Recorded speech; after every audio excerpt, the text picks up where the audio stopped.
Crews may build a juvenile correctional center at the Shirley T. Holland Intermodal Park.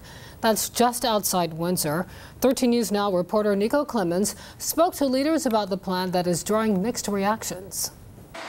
Tonight, there's several unanswered questions surrounding a proposed juvenile detention center in Isle of Wight County. Questions from the public. It's not needed. There's no point. And leaders in the town of Windsor. We believe it's going to have a positive impact on the county. The Department of Juvenile Justice is proposing the center. Assistant County Administrator Don Robertson says they started talking with the state last December, trying to figure out what the state was searching for. Robertson says during that time, they reached out to the mayor of Windsor and other town leaders to make sure they were aware of the project.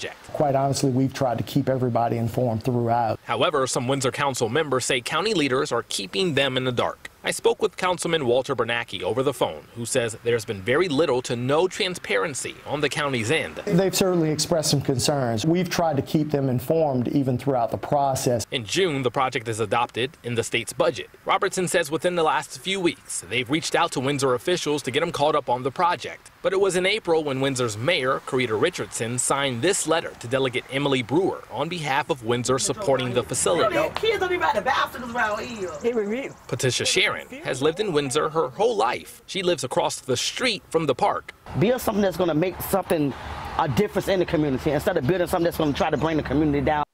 Now, tomorrow, officials from Isle of Wight, Windsor, the Department of Juvenile Justice, and the Department of General Services are meeting to discuss this project a little bit more and get everyone caught up to speed.